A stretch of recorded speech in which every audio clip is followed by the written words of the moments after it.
नमस्कार शेतकरी बांधवांनो, स्वागत आहे तुमचं किशोर दामेकर यूट्यूब चॅनलला. आणि आज आपण बरेच दिवसानंतर मी तुम्हाला म्हणजे सांगत होतो की आपल्याला खताचा डोस बाग सेटिंग झाल्यावर टाकायचं आहे, बाग सेटिंग झाल्यावर टाकायचं आहे.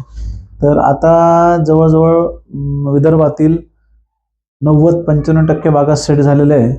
त्यानंतर पश्चिम महाराष्ट्रातील 60-70% बागा सेट झाल्या आहे. काही बागा आतून फुलं काढत आहे. तर आता ही खत टाकण्याची योग्य वेळ आलेली आहे. जो आपण बेसल डोस म्हणतो म्हणजे मिक्स डोस, आणि तो आपण 2दा टाकतो. तर यावर्षी पावसाचं कमी जास्तपणा झाल्यामुळं म्हणजे पाऊस अजूनही काही पोटभर झालेला नाही चांगला, त्यामुळे आपण काय करणार आहे की खताचं प्रमाण थोडं कमी करणार आहे. जे बेसल डोसचं मागच्या व्हिडिओमध्ये तुम्ही ऐकलं असेल की आपल्याला माल किती लेट जाणार आहे याचा अंदाज घेऊन त्याला रेट काय भेटू शकतो त्यानुसार आपल्याला खर्च करायचा आहे. कारण काय होतंय की आजचा रेट जसं सध्या चालू आहे, जे आंबेबाराचा रेट चालू 40-45 या अशा खरेदी चालू आहे. तर शेतकऱ्यांचा वाटते की हाच रेट आपल्याला मृगभरात पण मिळणार, पण तो जास्त दिवस टिकण्याची शक्यता जरा कमी वाटते. त्यामुळं आपण तो अंदाज घेऊन आता तो खर्च मापात ठेवणार आहे, आटोक्यात ठेवणार आहे. तर हा व्हिडिओ मोठा होणार आहे, त्यामुळे आपल्याला व्हिडिओ जरी मोठा होत असला तर हा खूप महत्त्वाचा व्हिडिओ आहे तुमच्यासाठी. ह्याच्यामध्ये काय आहे की आपण आता शेतकऱ्यांचे जे मला कमेंट्स येतात त्या कमेंट्सला बऱ्याच वेळ लवकर उत्तर दिलं जात नाही. काय कामाचा व्याप इतका जास्त आहे की आपण काय त्याच्यासाठी माणसं वगैरे ठेवलेलं नाही आहे ते हँडलिंगसाठी. मीच ते बघतो, मीच अपलोड करतो. त्यामुळं काय की ते बघायला वेळ भेटत नाही. तर बरेच लोक मला व्हॉट्सअपला व्हिडिओ फोटो पाठवून त्याच्यावर सल्ला घेतात, तेही मी देतो जसं असा वेळ मिळेल तसा. आणि तसं तर आधी तुम्हाला सांगितलेलंच आहे की ज्यांना ऑनलाईन कन्सल्टन्सी घ्यायची असेल ते ऑनलाईनच्या कन्सल्टन्सीची फी आहे ती भरून तुम्ही घेऊ शकता, वार्षिक कन्सल्टन्सी, जेणेकरून तुम्हाला तो फोन वेळेत उचलला जाईल, त्यानंतर वेळेत तुमच्या व्हॉट्सअपला उत्तर मिळेल. तर आता तो भाग झाला विषय वेगळा. आता आपण बोलूया खताबद्दल की आपल्याला बेसल डोसमध्ये काय टाकायचं आहे. तर आता बऱ्याचशा वेगवेगळ्या प्रकारच्या जमिनी आहे.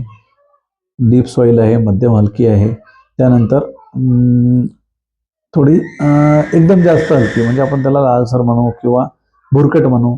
तर अशा ज्या वेगवेगळ्या प्रकारच्या जमिनी आहेत, तर कुठल्या जमीनमध्ये पोटॅश लेवल जास्त आहे, कुठल्या जमीनमध्ये फॉस्फरस लेवल जास्त आहे, किंवा कुठल्या जमिनीमध्ये फॉस्फरस आणि पोटॅशही दोन्हीही लेवल कमी आहे, असेही जमिनी आहे.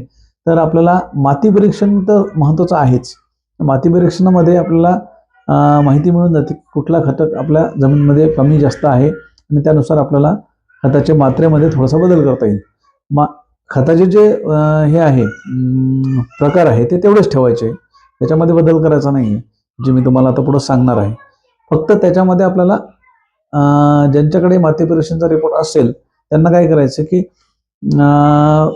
आपल्या याच्यात शिफारस काय सांगितलेली आहे त्यानुसार मी जे डोस सांगितले, एक ॲव्हरेज डोस सांगतो मी, जे आपण दरवर्षी देतो आणि त्याचे रिझल्टही चांगले मिळतात आणि आपल्याला अडचणही कधी येत नाही. कारण न्यूट्रिशन म्हणजे फळ पोचण्यासाठी म्हणा किंवा झाडाची जास्त झीज होत नाही.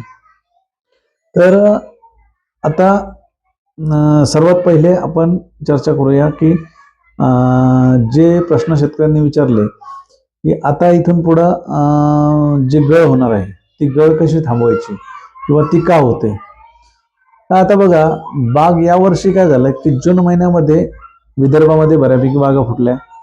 तर जून महिन्यामध्ये फुटल्या त्या आत्ताशी गळायला सुरू झालेल्या आहे. कारण काय होते की फळ हे शेंगदाणा किंवा तुरीच्या दाण्या एवढं, शेंगदाण्याच्या आकारा एवढं किंवा तुरीच्या दाण्या आकारा एवढं झाल्यानंतरच गळते.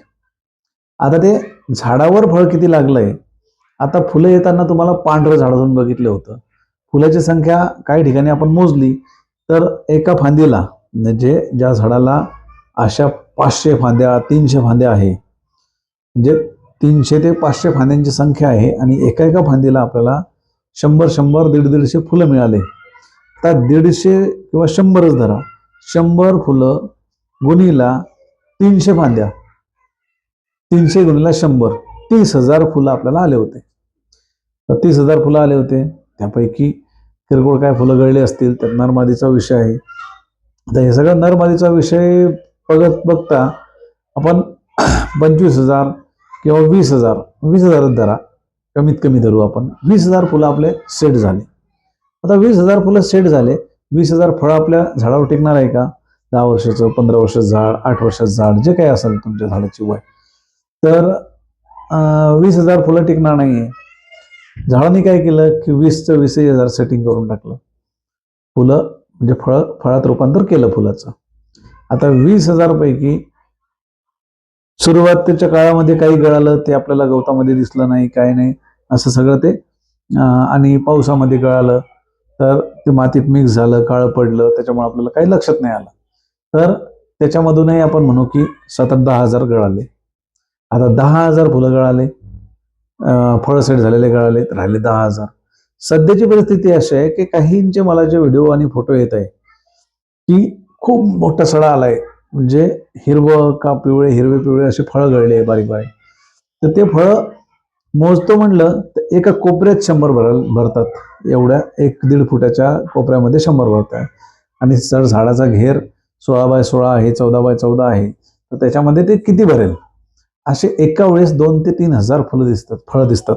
1,500-2,000 फळं पडलेले दिसतात. त्यामुळे शेतकरी घाबरून जातो. आता 1,500-2,000 फळं गळाले, ह्याचा अर्थ 1,500 फळं तर वर होते ना, खाली गळाले म्हणजे वर होते. याचा अर्थ तुम्ही लक्षात घ्या की जर 1,500 होते म्हणूनच गळाले ना, मग 1,500 गळाल्यानंतरही वर जर आपण पानाच्या मागं बघितलं, एक ऑब्झर्वेशन प्रॉपर ठेवलं, तर ते 100% तुम्हाला जास्तच दिसणार.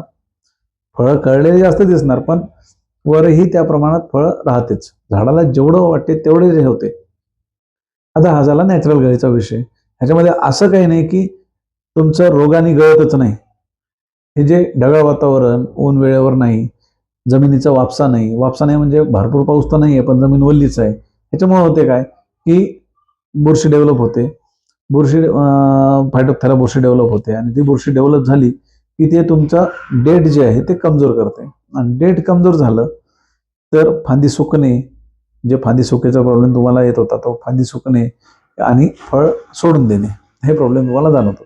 अशासाठी आपल्याला काय करायचंय की बुरशीनाशकचे स्प्रे म्हणजे आपल्याला घ्यायचे रेडोमिल किंवा इलिटचा स्प्रे आपल्याला घेऊ शकतो त्याच्यामध्ये आपण. तर अशा प्रकारे आपल्याला त्याला कंट्रोल करायचं आहे गळीला, की बुरशीनाशकचा स्प्रे घेऊन त्याच्यामध्ये आर्थोसॅलिसिक ॲसिड आणि पांढरा किडा एक जाणवतोय बऱ्याच ठिकाणी, विदर्भामध्ये कमी जाणवतोय, त्याला ऑस्ट्रेलियन विविल म्हणतो आपण, विविल. तर त्याला कंट्रोल करण्यासाठी आपल्याला डिफायर जे कडू औषध आहे, तुम्ही कुठले निंबोळी वगैरे घेऊ शकता चांगल्या दर्जाचं, तर आपण डिफायर रेकमेंड करतो रेकल्टोचं. तर डिफायर त्याच्यासोबत आपण क्लोरोसायपर घेऊ शकता, डिसीज 100 घेऊ शकता. तर त्याने काय होईल की तो किडा मरून जाईल एकदा. काही जिवंत जर राहिला तर पान आपण कडू केल्यामुळं पानामध्ये कडवटपणा एक 15 ते 20 दिवस राहतो, आणि 15 ते 20 दिवस राहिल्यामुळं तो किडा ते चाटणार नाही, म्हणजे पान खाणार नाही. अशा प्रकारे आपल्याला बऱ्यापैकी सगळ्या किडी त्याच्यामध्ये कव्हर होऊ शकतात. आता खताचा विषय. खताचा विषय जो आहे आपल्याला बघा, 14-35-14, 14-35-14, 12-32-16, ह्या दोन पैकी जेही तुमच्याकडे ग्रेड अवेलेबल होईल, हा 5 ते 8 वर्ष वयासाठी आपल्याला 400 ग्रॅम घ्यायचं आहे प्रति झाड. प्रति झाड 400 ग्रॅम, 5 ते 8 वर्ष वयासाठी सध्या सांगतो. तर 14-35-14 आपल्याला 400 ग्रॅम घ्यायचं आहे. 8-21-21 आपल्याला 300 ग्रॅम घ्यायचं आहे. मायक्रोटेन आपल्याला 100 ग्रॅम घ्यायचं आहे. पॉलिसल्फेट आपल्याला 200 ग्रॅम घ्यायचं आहे. यारामिला कॉम्प्लेक्स मिळत असेल तर ते आपल्याला 100 ग्रॅम घ्यायचं आहे. त्याच्यानंतर मायक्रोरायझा आपल्याला 30 ते 50 ग्रॅमपर्यंत घेऊ शकतात चांगल्या कंपनीचं. आणि बेनसल्फ म्हणजे सल्फर, तर बेनसल्फ आपल्याला घ्यायचे 50 ते 100 ग्रॅमपर्यंत, ती घेऊ शकता तुमच्या मताने 5 ते 8 वर्ष वयासाठी. त्याच्यानंतर आपल्याला निंबोळी पेंड, जर आपली जमीन डीप सॉईल आहे तर निंबोळी पेंड घ्यायचं आहे, आणि हलकी जमीन असेल तर निंबोळी पेंड अवॉइड केली तरी चालेल. सुपर फॉस्फेट दाणेदार झिंक बोरॉनवालं ते आपल्याला घ्यायचं आहे 500 ग्रॅम. म्हणजे हा जवळजवळ असा, पहिले आपण 400 ग्रॅम सांगितलं, त्याच्यानंतर 300 ग्रॅम 700, त्यानंतर 100 800, म्हणजे असं सगळं ह्या 1.5 ते 2.2 किलोपर्यंत डोस होतो. 1.5 ते 2.2 किलोचा डोस आपल्याला झाडाच्या 2 साईडला, म्हणजे ठिबक ज्या मापाचे आहे त्या 2 साईडला आपल्याला रेश मारून कुदळीनी खोऱ्यानी किंवा ट्रॅक्टरची चर मारून ते आपल्याला तिथं हे टाकून घ्यायचं आहे खत, जेणेकरून आपल्याला ते बुजवता पण येईल. बुजून द्यायचं आणि त्याच्यावर आपल्याला ठिबकची लाईन आली पाहिजे. अशा प्रकारे आपल्याला ते टाकायचं आहे. आता आपल्याला 10 वर्ष, 8 वर्ष ते 15 वर्ष, 20 वर्षापर्यंतच्या बागांसाठी खत सांगतो. खत सेमच घ्यायचंय, 14-35-14 800 ग्रॅम घ्यायचंय.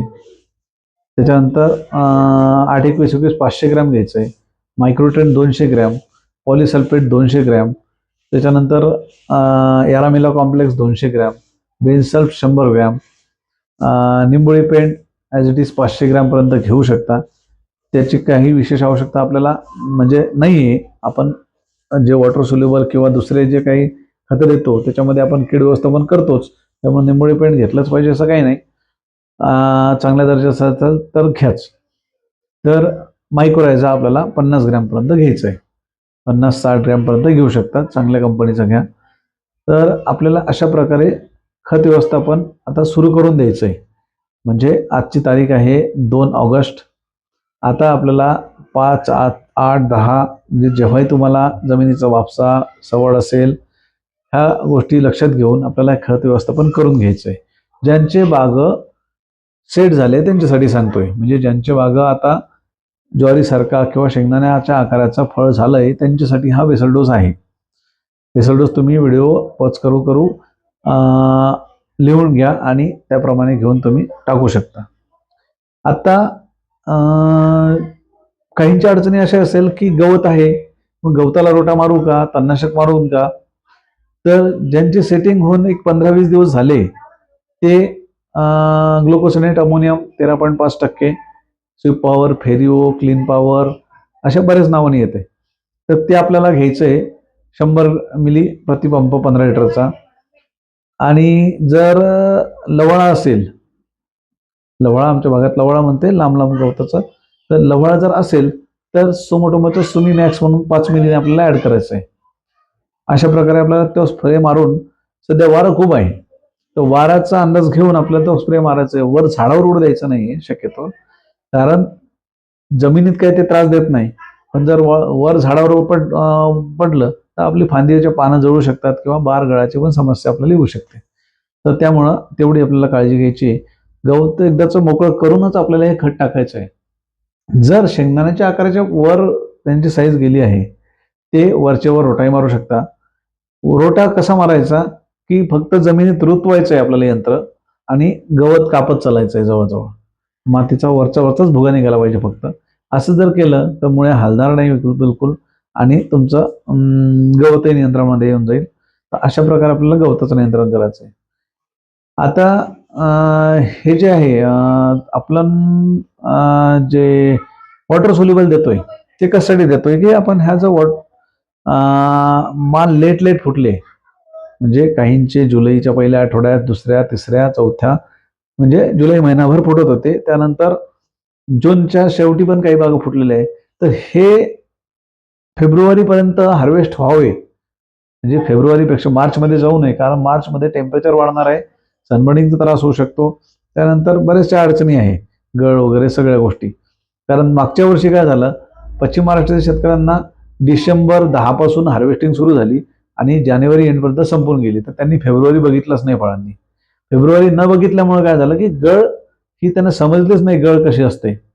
जे नवीन शेतकरी होते त्यांच्यासाठी सांगतो, गळ ही खूप जास्त होत असते 15 फेब्रुवारी नंतर. 15 फेब्रुवारी ते मार्च पूर्ण महिना गळ होतेच टेम्परेचर बदलल्यामुळं. कारण रात्रीची थंडी असते, दुपारचं टेम्परेचर असते आणि हे बदलतं वातावरण जे आहे हे झाडाला सहन होत नाही आणि तिथे काही औषध मारा, काही फायदा होत नाही, गळ होतेच. त्यामुळे आपल्याला ती काळजी घेऊन थोडं अर्ली आणण्यासाठी आपल्याला वॉटर सोल्युबल द्यायचं आहे.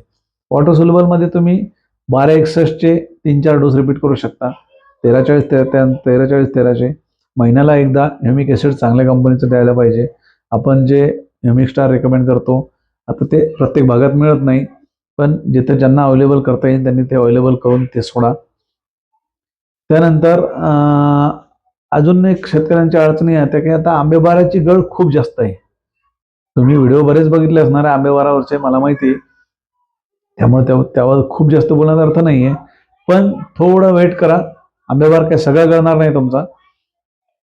जेवढा गळायचा आहे या खराब वातावरणामध्ये तो गळणारच आहे. त्यामुळे आपल्याला त्याला रोखण्यासाठी असे अति प्रयत्न करू नका. अति म्हणजे खूप खर्चिक न करू. जो फायटोप्तरासाठी आहे प्रॉब्लेम, तो फायटोप्तरासाठी 100% सॉल्व्ह करा. पण कुठल्या टॉनिकनी ते गळ थांबते, हेटॉनिक वापरू, थेटॉनिक वापरू, हे घालून सोडायचं ते खाऊन, असं काही करू नका, जेणेकरून तुमचा खर्च वाढेल आणि तुमच्या उत्पन्नात इथे कमी होईल. असं करू नका.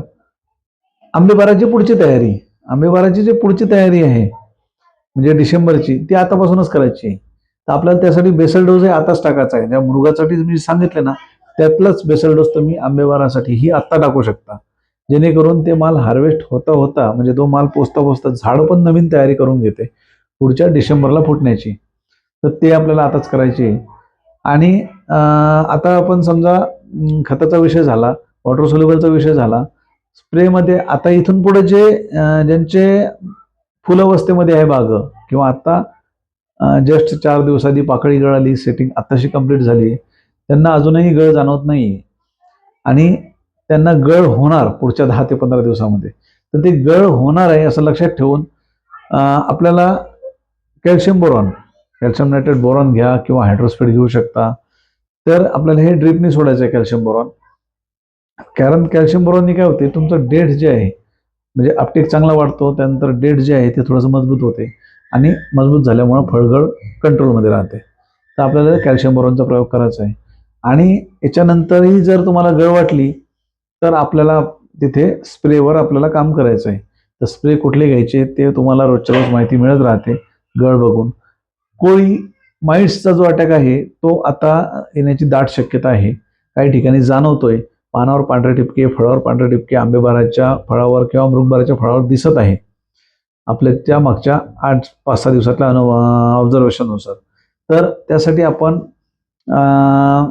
ज्या ज्या भागामध्ये जे जे औषध अवेलेबल आहे, काही भागामध्ये नगाटा अवेलेबल आहे, इथेऑन सायपर घेऊ शकता. काही सिव्हिअर अटॅक जर असेल किंवा होण्याची शक्यता आहे तर आपल्याला तिथे हे घ्यायचं आहे, ओबेरॉन घ्यायचं आहे.